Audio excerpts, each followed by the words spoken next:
sunna bid'a wa ke kare ahli sunna malamai a Najeriya wa ya ishe mu wane ne wakilin mu wa muka dogara da shi.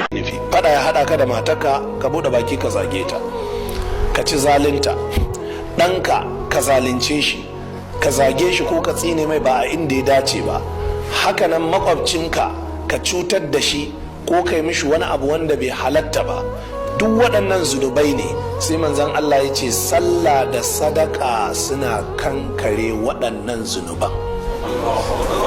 Sai kuma manzon Allah ya ce wal ma'rufu, hakanan ayyukan alherai da kake yi, sallama, sadar da zumunci, duk suna kankare ire-iren waɗannan zunubai da suka shafi zunubin da ke tsakaninka da matarka, zunubin da ke tsakaninka da 'ya'yanka, zunubin da ke tsakaninka da makwabtanka. Sannan sai annabi sai ce qala sulaimanu, imam al-bukhari ya ce sulaimanu mai riwayar hadisi ya ce qad kana yaqulu as-salatu was-sadaqatu wal-amru bil ma'rufi wan-nahyu 'anil munkar. Wani lokacin ma Huzaifatu ya ce manzon Allah ya ce sallah da sadaka da umarni da kyakkyawa da hana mummuna, samar da alheri a zamantakewa, samar da zaman lafiya, samar da ci gaba a zamantakewa, yin wa'azozi, nasiha, su ne ake tattarawa a musulunci ana kiransu al'amru bil ma'ruf.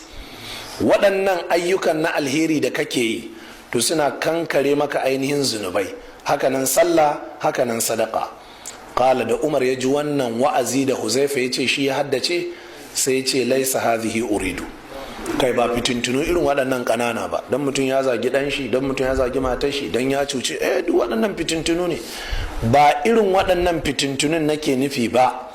Walakin ni uridu lati tamuju kama kamaujil bahar. Jama'a cikin kuwa ya taɓa jin manzon Allah ya yi wa'azi dangane da bala'o'i waɗanda za su samu, waɗanda za su hargitsa al'umma kamar yadda kumfar teku take hargitsa ruwa, kamar yadda igiyar teku take hargitsa ruwa.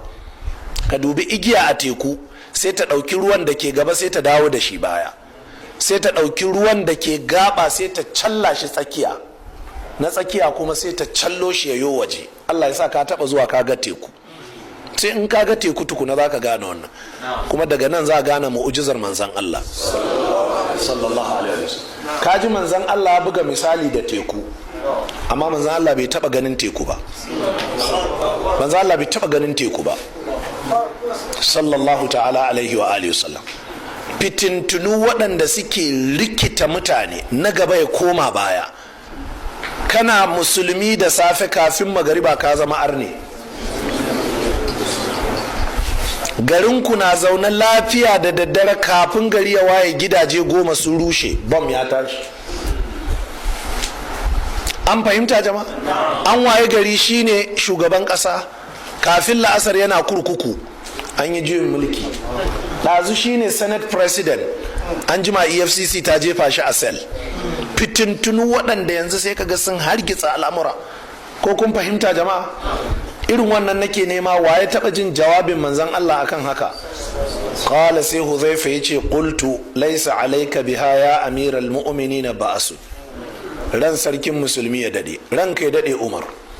Waɗannan fitintunun ko sun zo ai ba za su shafe ka ba ruwanka da su, dan me kake tambaya? Bainaka wa bainaha babun mughlaqun. Waɗannan fitintunu lallai annabi ya ce za su faru, al'umma za su hargitse nan gaba, amma tsakanin kai da wannan fitintunun akwai kofa wadda take rufaffiya ce.